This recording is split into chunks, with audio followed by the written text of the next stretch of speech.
45페이지에 38번, 9번 문제로 가는데 38, 9번 문제가 비슷한 유형입니다.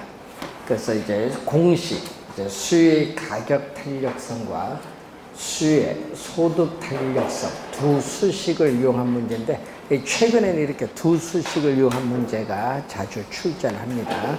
그래서 우선 우리가 하나 38, 9, 40번이 비슷한 문제인데 우선 39번 문제를 하나 보도록 하겠습니다.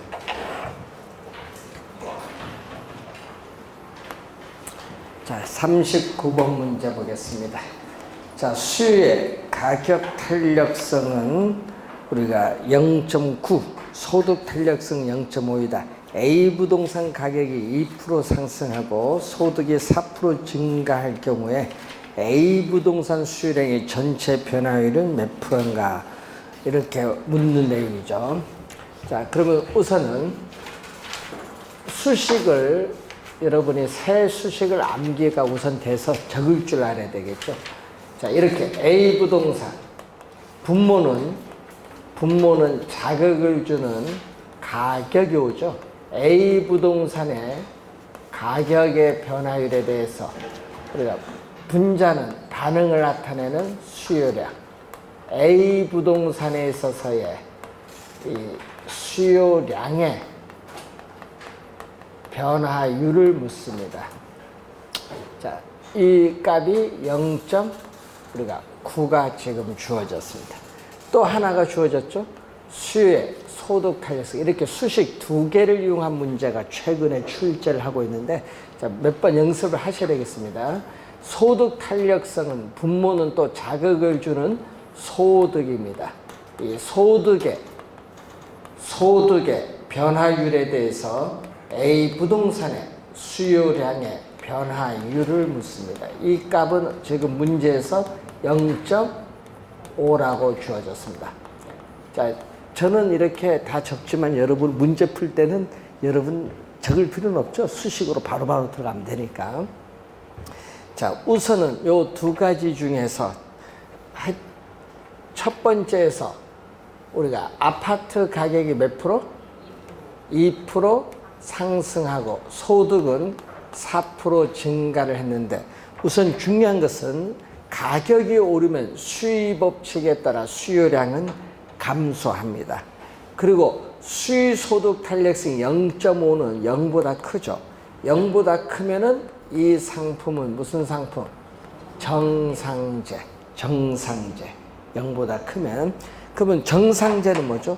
소득이 증가하면 수요량도 증가하는 상품이 정상제다. 이걸 기본적으로 알면 이제 계산 다 됐습니다. 첫 번째 수식에서 A 부동산에 있어서의 수요량은 얼마죠? A 부동산의 수요량 2%에 0.9를 곱하면 1.8% 뭐 한다? 감소.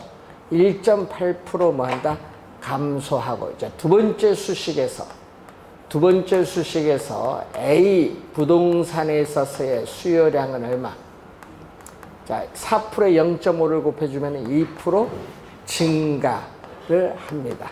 그럼 첫 번째에서는 1.8% 줄어들고 두 번째는 2% 증가니까 결론적으로 A 부동산에 대한 수요량은 얼마? 1.8% 줄고 2% 늘었으니까 결론적으로 0.2% 뭐 한다? 증가한다. 여기 줄고 여기 늘었으니까 결론적으로는 수요량은 0.2% 증가한다. 따라서 1번 정답이 되겠습니다. 자, 요거 몇 번 풀어보시면요. 나중에 쉽게 이 문제를 풀 수 있을 것이다. 이렇게 생각하시면 되겠습니다. 자, 42번 문제로 갑니다. 다음 괄호 안에 들어갈 내용으로 맞는 것은 자, A 부동산에 있어서의 가격이 2% 상승했을 때 B 부동산의 수요량은 3% 뭐 한다? 증가한다. 이렇게 A, B가 나오면은 뭐가 되죠? 교차 탄력성이 돼요. 자, 그래서 교차 탄력성은 자, 분모가 이렇게 상품이 A, B 두 개가 나오면 하여튼 교차 탄력성. 분모는 뭐죠? A 부동산에 있어서의 가격의 변화율에 대해서 우리는 B 부동산에 있어서의 이 수요량 변화율, 이게 교차 탄력성인데, 자, A 부동산 가격은 몇 프로 상승? 2% 상승했는데 B 부동산 수요량은 3% 뭐였다? 증가했죠. 이렇게 화살표가 같은 방향으로 변동하면 우선 플러스가 되겠고, 2분의 3이니까 얼마? 1.5. 자, 이런 얘기죠. 자, 예를 들어서 우리가 커피 가격이 오르면 홍차 가격은 상대적으로 싸서 홍차 수요가 증가하는 겁니다. 그럼 이때 커피와 홍차의 관계는 무슨 관계? 대체제. 그래서 수요의 교차 탄력성이 0보다 크면은 두 상품은 대체제 관계에 있다. 이렇게 보시면 돼. 대체제 관계. 또 두 번째 니은 보시면은 소득이 5% 감소했을 때 수요량이 증가한다. 자, 수요의 소득 탄력성에서 소득이 5% 뭐한다? 감소했을 때 수요량은 2% 뭐했다? 증가했는데, 이렇게 반대로 변동하면은 우리가 마이너스 값이죠. 5분의 2니까 얼마? 0.4. 0보다 작은데, 이렇게 소득이 감소할 때 수요량이 증가하는 이런 상품을 우리는 열등제. 소득이 감소할 때 수요량이 증가하는 상품은 열등제. 반대로 소득이 감소할 때 수요량도 감소하는 상품은 정상제에 대한 내용입니다. 자, 43번 문제로 가겠습니다. 자, 43번 문제를 보시면은, 자, 최근 부동산 시장에서 소형 아파트 임대료가 10% 상승함에 따라 소형 아파트 임대 수요량은 우리가 5% 감소한 반면 임대 수요는 오피스텔 임대 수요는 7% 증가했다. 자, 우선 가격 탄력성인데, 자, 소형 아파트에 있어서의 임대료 변화율이죠. 자, 소형 아파트의 임대료 변화율에 대해서 우리가 소형 아파트에 대한 뭐의 변화요? 수요량의 변화율을 묻는 것입니다. 그럼 몇 프로 지금? 소형 아파트 임대료가 10% 상승함에 따라 소형 아파트 임대 수요량은 5% 감소하죠. 얼마? 2분의 1? 0.5죠. 0.5는 1보다 작아요. 1보다 작을 때 우리는 이 상품은 비탄력적인 상품.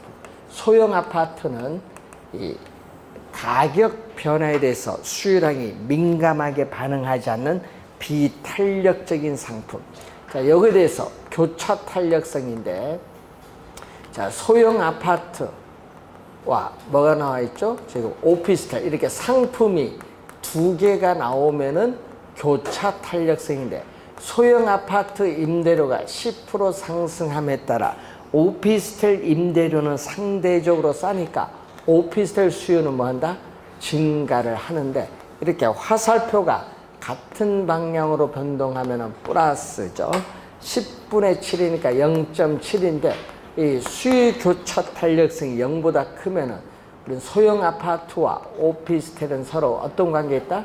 대체제. 그럼 시험 문제 나오면요, 요 값 계산하는 값도 물을 수 있어요. 요거 두 개 이렇게 같이 물을 수도 있어요. 그래서 계산할 때 우리가 이런 것은 우리가 할 줄 아셔야 돼요. 자, 44번 문제로 갑니다. 아파트 수요의 가격 탄력성은 1.5고 아파트 수요의 오피스텔 가격에 대한 교차 탄력성이 2일 경우 정부가 아파트 가격을 10% 인상하여 하면서도 아파트 수요량을 종전과 같은 수준으로 유지하고자 한다면 오피스텔 가격을 얼마나 인상해야 되는가. 자, 밑줄은 아파트 수요량을 종전과 같은 수준으로 유지하고자 한다면, 이게 키워드입니다. 아파트 수요량을 종전과 같은 수준으로 유지하고자 한다면, 자, 여러분이 수요 가격 탄력성과 수요 소득 탄력성